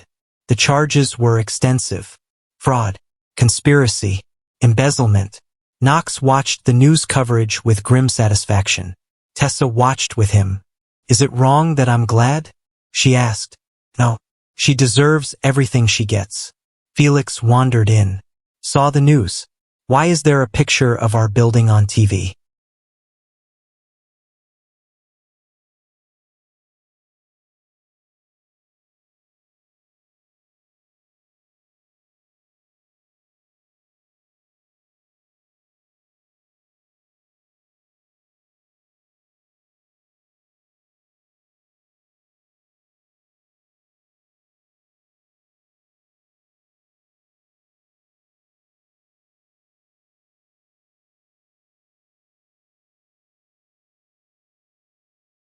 Knox turned off the television. "Just boring grown-up stuff, buddy." Felix shrugged. "Okay, can we have pancakes?" Tessa laughed. "Yeah, baby, we can have pancakes." In the kitchen, while Knox attempted to make pancakes and Felix gave him very serious instructions, Tessa's phone rang. It was a number she didn't recognize.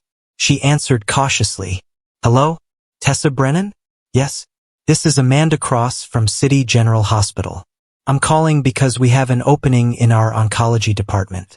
Your application from 3 years ago was flagged in our system. Are you still interested in a nursing position?" Tessa's heart stopped. "Yes. I was a nurse. I haven't worked in that capacity in years." "We're aware. But your credentials are excellent and we're desperate for experienced staff. Would you be available for an interview?" Tessa looked at Knox and Felix, at the life that was slowly building around her. "Can I call you back?" "Of course. But we'd love to have you in for a conversation." "Thank you. I'll be in touch." Tessa hung up. Knox looked over. "Everything okay? Job offer. Nursing position at City General." "That's great." Knox's smile was genuine. "Is that what you want?" "I don't know. I haven't been a nurse in so long.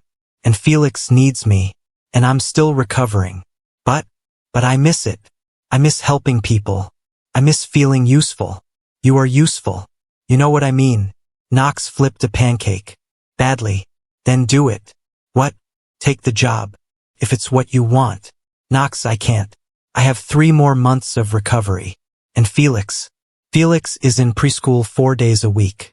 And you're getting stronger every day. If you want to work." Tessa felt tears prick her eyes. "You'd be okay with that?" "Tessa, I don't want to be the person who holds you back. I want to be the person who supports you. Whatever you decide." She crossed the room, wrapped her arms around him. Knox froze for a moment, then carefully, slowly, put his arms around her. "Thank you," she whispered. "For what?" "For being different than you were." "I'm trying." "I know." They stood like that until Felix yelled, "Daddy, the pancake is on fire." Knox pulled back, saw smoke rising from the pan, swore under his breath. Tessa laughed, a real full laugh, and Knox thought that sound was worth every burned pancake in the world. 2 weeks later, Tessa went for her interview at City General. Knox stayed home with Felix. Tessa was nervous. She wore one of the outfits Mrs. Chun had bought for her. Simple but professional. Knox walked her to the door. "You're going to be amazing," he said. "What if I forgot everything?" "You didn't." "What if they think I'm too old? Too out of practice?" "They won't." "Knox." He took her hands. "Tessa, breathe. You're one of the most capable people I've ever known. They'd be lucky to have you." She smiled. "Okay. Good luck."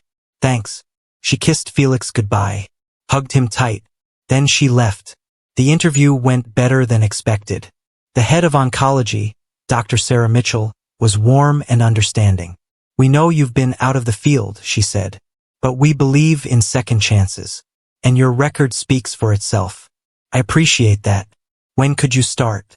Tessa thought about it. "I need another month. To make sure I'm fully recovered. And to arrange childcare." "That works perfectly. We'll have all the onboarding ready by then." Tessa left the hospital feeling lighter than she had in years. She had a job. A real job. Something that was hers. When she got back to the penthouse, Knox and Felix were building a blanket fort in the living room. "Mommy!" Felix ran to her. "Look what we made. It's amazing, baby." Knox stood, brushed off his jeans. "How'd it go?" "I got the job." Knox's face broke into a huge smile. "Tessa, that's incredible. I start in a month." He crossed the room, pulled her into a hug. "I'm so proud of you." Tessa hugged him back. For the first time, it didn't feel scary. Felt right. That night, they celebrated. Mrs. Chun made Tessa's favorite meal. They had cake. Felix got to stay up late. And when Felix finally crashed, exhausted and happy, Knox and Tessa sat on the couch. "I have something for you," Knox said. He handed her an envelope. "What's this?" "Open it." Tessa opened it carefully. Inside was a check, made out to her, for an amount that made her gasp. "Knox, I can't. It's back pay. For 3 years of child support I should have been giving you. You didn't know, but I should have. And now I do. So please, take it. This is too much. This is what you're owed. Use it for whatever you want. Save it. Invest it. By Felix the World." Tessa stared at the check. This changed everything. She wasn't dependent anymore. She had her own money, her own job, her own life. And yet, she looked at Knox. "I don't want to leave." The words came out before she could stop them. Knox went very still. "What? When the 3 months are up? I don't want to leave. I don't want to take Felix and go back to some apartment. I want." She stopped. "I want this. Whatever this is." Knox's eyes searched hers. "Are you sure?" "No. I'm terrified. But I'm sure that I want to try." Knox moved closer. "Tessa, I'm not saying it'll be easy, or that I'm ready for everything. But I'm ready to try. That's all I need." He cupped her face. "Can I kiss you now?" Tessa's heart raced. "Yeah. You can kiss me now." Knox leaned in slowly, giving her every chance to pull away. She didn't. Their lips met softly, tentatively, and then deeper. 3 years of longing poured into that kiss. 3 years of pain and hope and love that had never really died. When they pulled apart, both were breathing hard. "I love you," Knox whispered. "I never stopped." "I love you too. God help me, I never stopped either." Knox rested his forehead against hers. "We're gonna make this work. Promise?" "Promise." The next month passed in a blur. Tessa started her job at the hospital. It was hard at first, relearning protocols, getting back into the rhythm. But she loved it. Knox cut back his hours at the company, spent more time at home, more time with Felix. They fell into a routine, a real routine, like a real family. And slowly, carefully, Tessa let her walls come down. She moved her things into Knox's room. Not all at once, a little at a time. First a toothbrush, then some clothes. Then one night she just didn't go back to the guest room. Knox woke up with her beside him and thought he might be dreaming. But when she opened her eyes and smiled at him, he knew it was real. "Good morning," she whispered. "Best morning of my life." She laughed. "You're being dramatic." "Am I?" He kissed her, slow and sweet. And Tessa thought maybe, just maybe, they were going to be okay. But of course, life is never that simple. It was a Tuesday when everything shifted again. Tessa came home from work looking pale. Knox noticed immediately. "Hey, what's wrong?" "Nothing. I'm fine." "Tessa." She sat down heavily. "There was a woman at the hospital today, in the oncology ward. Stage 4. And she looked so much like my mom." Knox sat beside her, took her hand. "It just reminded me," Tessa continued, "how fragile everything is. How fast it can all fall apart. Hey, look at me." She did. "We're okay. You're okay. Felix is okay. We're all okay. Are we?" "Yes." "How do you know?" "Because I'm not letting go this time. No matter what." Tessa leaned into him. "I'm scared, Knox." "Of what?" "That I'll wake up and this will all be gone. That I'll be back in that apartment. Alone. That this was all just a dream." Knox wrapped his arms around her. "This is real. I'm real. We're real."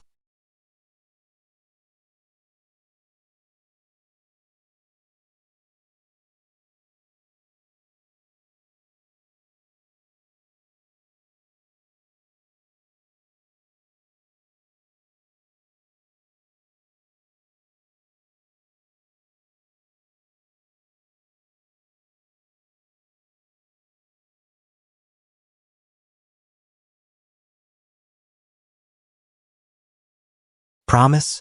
Promise. They sat like that until Felix came running in, excited about something he'd learned at preschool. And the moment passed, but the fear lingered. A few days later, Knox came home with a surprise. Close your eyes, he told Felix. Why? Just do it. Felix closed his eyes. Knox led him to the living room. Okay, open.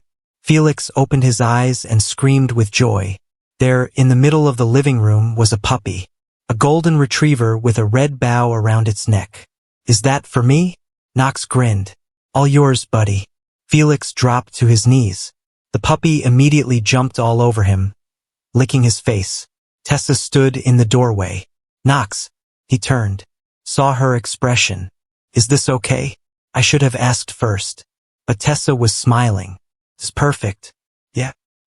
Felix named the puppy Hero. And Hero became part of the family immediately. That weekend, they took Hero to the park. Watched him chase squirrels and play with other dogs. Felix was laughing so hard he could barely breathe. Tessa looked at Knox. Thank you. For this. For all of it. You don't have to thank me. Yes, I do.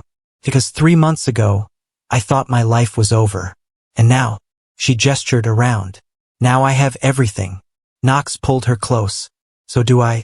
They stood like that, watching their son play, and for the first time in a long time, everything felt right. But then Tessa's phone rang. It was Dr. Patel. Ms. Brennan, I need you to come in for a follow-up. Some of your recent blood work showed irregularities. Tessa's stomach dropped. What kind of irregularities? I'd rather discuss it in person. Can you come in tomorrow? Yes, of course. Tessa hung up. Her hands were shaking. Knox noticed immediately. What's wrong? Dr. Patel wants to see me. Something about my blood work. Okay, we'll go together. Knox, no arguments. We're in this together. The next day, they sat in Dr. Patel's office. Felix was with Mrs. Chun. Dr. Patel looked at her chart. Then at Tessa. The good news is your anemia is improving. Your thyroid levels are stabilizing. And the bad news? You're pregnant. The room went silent. Tessa stared at her. What? You're about 8 weeks along. I'm surprised you didn't notice the symptoms, but given your recent health issues, it's understandable. Tessa couldn't breathe. Pregnant. She was pregnant. She looked at Knox. He looked stunned. Completely frozen. Is the baby okay? Tessa finally managed to ask. Dr. Patel smiled. Perfectly healthy.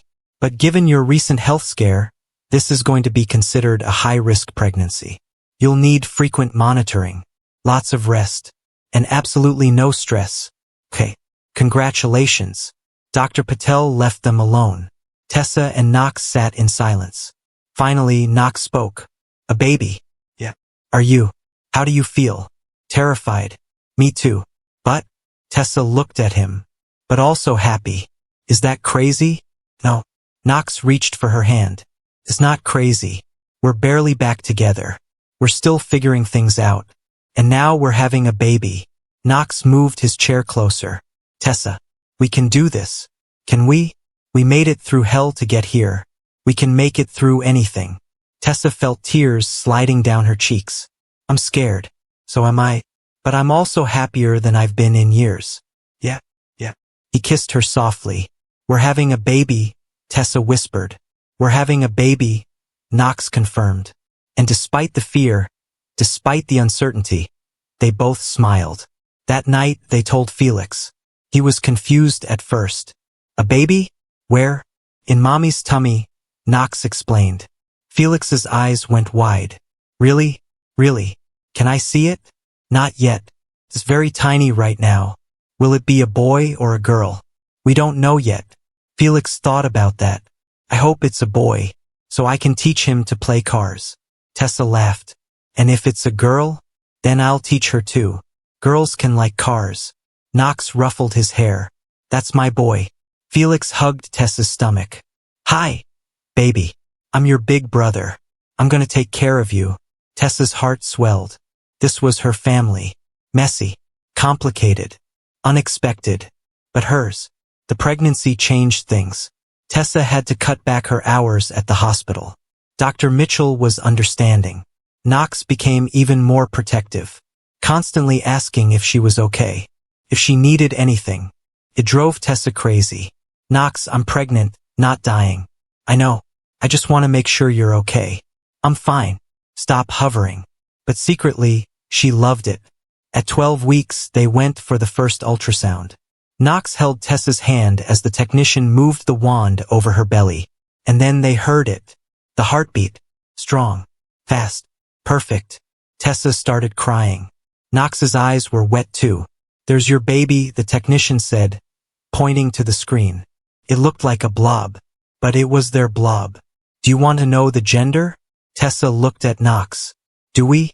He shrugged. Up to you. Let's wait. Surprise ourselves. Okay. They left with a grainy photo and hearts full of hope. That night, Knox made dinner. Well, he tried. Tessa sat at the counter, watching him fumble with vegetables. You know we have a housekeeper who cooks, right? I want to do this. Why? Because I want to take care of you. Tessa smiled. You're sweet. I'm serious. I miss so much with Felix. I'm not missing anything this time. You're going to be there? For everything? Everything. Doctor's appointments. Cravings at 2 in the morning. Labor. All of it. Even the gross parts. Especially the gross parts. Tessa laughed. Okay then. Knox came around the counter. Knelt in front of her. Tessa, I know we're doing this backwards. Baby first, then figuring out us. But I don't care. I want this. I want you. I want our family. I want that too. He pulled a small box from his pocket. Tessa's breath caught. I bought this 4 years ago. The day I found out you were pregnant with Felix. I was going to propose. But then everything fell apart and I never got the chance. He opened the box. Inside was a ring. Simple. Elegant. Exactly Tessa's style. I'm not asking you to marry me tomorrow. Or even this year. I'm just asking you to say that someday, when you're ready, you'll be my wife. Tessa was crying. Full-on sobbing. Is that a yes? Yes. Someday. When I'm ready. Yes. Knox slid the ring onto her finger. Fit perfectly.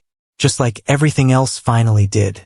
Listen, if you've made it this far in the story, I need you to do something for me. Hit that subscribe button. Because stories like this, stories about love and second chances and family, these are what Mr. Hearthline is all about. And drop a comment. Tell me how this story makes you feel. Or just say, I'm with you, Mr. Hearthline. Let's keep building this community together. Now, let's finish this story. The next few months were a blur of joy and chaos. Tessa's belly grew. Felix talked to the baby every night. Knox baby-proofed the entire penthouse. And slowly, piece by piece, they built a life. Not perfect, but real. There were arguments. Of course there were. About paint colors for the nursery. About baby names. About whether Knox was being too overprotective. But they worked through them.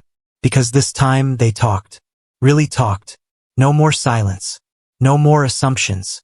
Just honest, messy communication. And it worked. At 20 weeks, they found out the gender. A girl. Knox cried. Actually cried. A daughter. Felix was thrilled. I'm going to teach her everything. Tessa watched them and felt complete. The nursery came together. Soft pinks and creams. A crib that Knox assembled himself, even though it took him 4 hours and a lot of swearing. Felix helped pick out stuffed animals. Hero supervised, tail wagging. It was perfect. 30 weeks. Tessa went into early labor. Knox rushed her to the hospital, Felix and Mrs. Chin following. It was terrifying. Too early. The baby was too early. But the doctors stopped the labor. Gave Tessa medication. Put her on strict bed rest. She has to make it to at least 37 weeks, Dr. Patel said. Tessa nodded, pale and scared. Knox didn't leave her side. Felix curled up on the hospital bed with her. I don't want the baby to come yet. She's not ready. Tessa kissed his head. She'll come when she's ready, baby. And she did. At 38 weeks, on a snowy January morning, Tessa woke up with contractions. Knox timed them, called the doctor, got Tessa to the hospital. Felix stayed with Mrs. Chun, who promised to bring him as soon as the baby was born. Labor was long, painful, exhausting, But Knox was there, every second, holding Tessa's hand, wiping her forehead, whispering encouragement. You're amazing. You're so strong. I love you. At 3 in the morning, their daughter was born. 6 pounds, 8 ounces. Perfect. Tessa held her and sobbed. She's beautiful. Knox touched the baby's tiny hand. She's perfect. What should we name her? They'd debated names for months, never settled on one. But looking at her now, Knox knew. Grace. Tessa looked up at him. Grace? Because that's what she is. Grace. A second chance. A new beginning. Tessa smiled through her tears. Grace Brennan Aldrich. Perfect. When Felix met his sister, he was so gentle, so careful. She's so small, he whispered. She'll get bigger, Tessa said. Can I hold her? Knox helped him, showed him how to support her head. Felix looked down at Grace with such love that Tessa started crying again. Hi, Grace. I'm your big brother. I'm going to protect you forever. And Tessa knew he would. They went home 3 days later. The penthouse was full of flowers, balloons, gifts. Mrs. Chun had prepared everything. And for the first time, it felt like home. Not Knox's home. Not Tessa's home. Their home. The first few weeks were hard. Grace didn't sleep. Tessa was exhausted. Knox tried to help but didn't always know how. But they figured it out. Together. Knox took paternity leave. Something he never would have done before. He changed diapers, gave bottles, walked the floors at 2 in the morning when Grace wouldn't stop crying. And Tessa fell in love with him all over again. This was the man she'd married. The man she'd always known he could be. Present, involved, loving. One night, when Grace was 6 weeks old, Tessa found Knox in the nursery. He was holding Grace, rocking her gently, singing softly. Tessa stood in the doorway watching. Knox looked up, saw her, smiled. Can't sleep? She shook her head. Came to check on you too. We're good. Just having some daddy-daughter time. Tessa moved closer, kissed his cheek. You're a good father. I'm trying. You're succeeding. Knox looked down at Grace. I don't want to mess this up. You won't. How do you know? Because you care too much to mess it up. They stood together in the soft glow of the nightlight, their daughter between them, and Tessa thought this was what happiness felt like. When Grace was 3 months old, Knox asked Tessa to marry him. Again, properly this time. He took her to the park where he'd proposed the first time. Set up a picnic. Felix and Grace were with Mrs. Chun. It was just the two of them. I know I already gave you the ring, Knox said, but I want to do this right. Knox, Tessa Brennan, you are the strongest, most incredible woman I've ever known. You gave me a second chance I didn't deserve. You gave me a family. You gave me a reason to be better. He got down on one knee. Will you marry me? For real this time. No someday. Just yes. Tessa was crying. Yes. Yes, I'll marry me. He stood, kissed her, and it felt like coming home. They got married 2 months later. Small ceremony. Just family and close friends. Felix was the ring bearer. Grace slept through the whole thing in Mrs. Chen's arms. Tessa wore a simple white dress. Knox couldn't take his eyes off her. When the officiant said you may kiss the bride, Knox did. And the small crowd cheered. At the reception, Knox gave a speech. 3 years ago, I lost the love of my life because I was too stubborn and too stupid to fight for her. I thought success meant building an empire. But real success is this. His voice broke. It's a 4-year-old boy who calls me daddy. It's a baby girl who has my eyes. It's a woman who gave me more chances than I deserved. That's success. That's everything. There wasn't a dry eye in the room. Tessa's speech was simpler. I spent 3 years alone, scared, convinced I'd never be happy again. And then my son made a phone call. The wrong number, the right person, and everything changed. She looked at Knox. You saved us. But more than that, you chose us. Every day you choose us. And I choose you too. Always. They danced to their first song. The same song from their first wedding. But this time it meant more. Because they'd fought for this. Bled for this. Earned this. Felix danced with Tessa. Stepping on her toes. Making her laugh. Knox held Grace. swayed to the music, and Mrs. Chun took pictures of it all. Later that night, after everyone had gone home, Knox and Tessa stood on the balcony. The city lights spread out before them. "You okay?" Knox asked. "More than okay. No regrets?" "None." She leaned into him. He wrapped his arms around her. "Thank you," she whispered. "For what?" "For not giving up." "Never." They stood like that for a long time, and Tessa thought about the journey that had brought them here. The collapse, the phone call, the hospital, the fear, but also the healing, the love, the second chances. Life wasn't perfect. It never would be, but it was theirs, and that was enough. 5 years later, Felix was 9, smart, kind, still obsessed with Spider-Man. Grace was 5, fearless, loud, full of joy, and Tessa and Knox were stronger than ever. They'd learned, grown, changed. Knox still worked, but never at the expense of family. Tessa still nursed, but only part-time, so she could be home when the kids needed her. They'd found balance. It wasn't always easy. There were still hard days, still arguments, still moments of doubt, but they faced them together.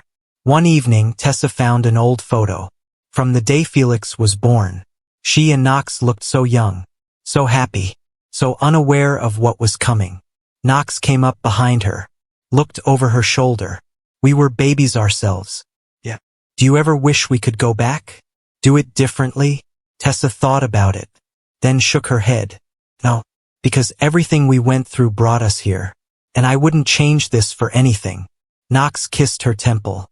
"Me neither." Felix ran through the room, chasing Hero.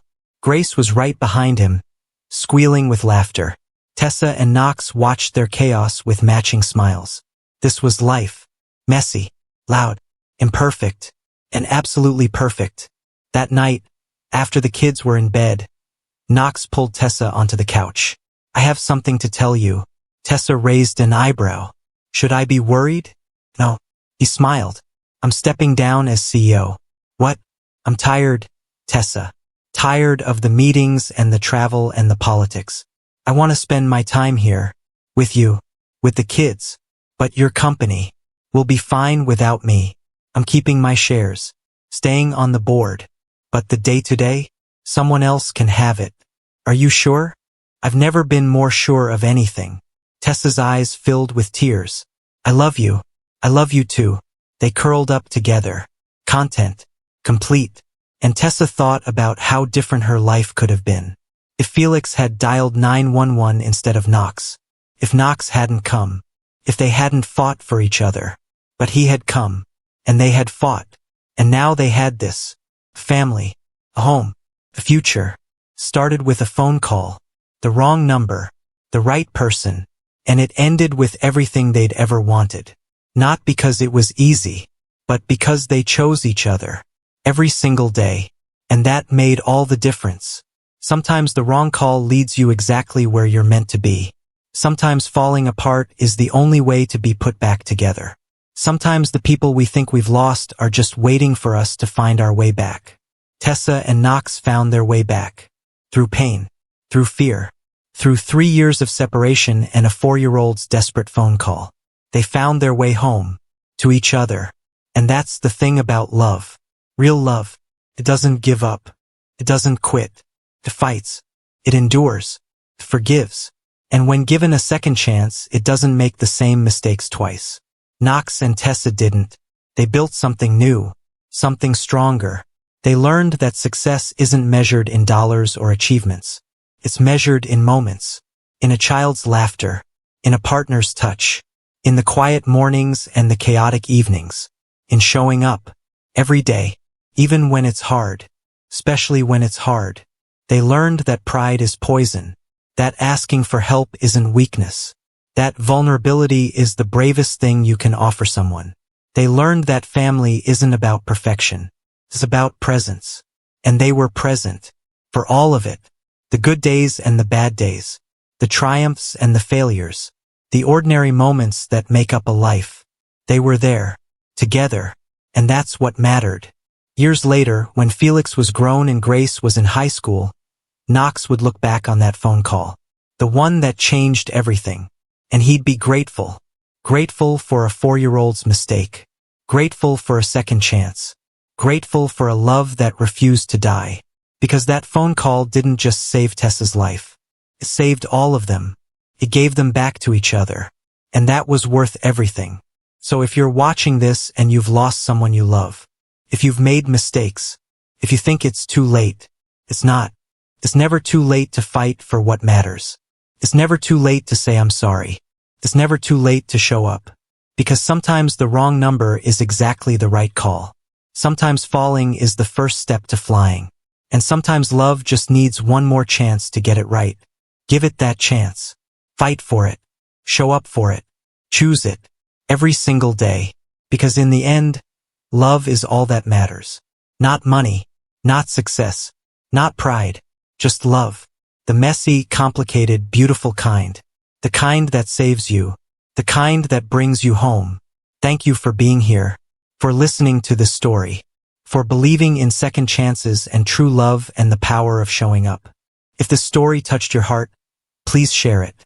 With someone who needs hope. With someone who's lost. With someone who's fighting. Let them know they're not alone. And subscribe to Mr Hearthline Stories.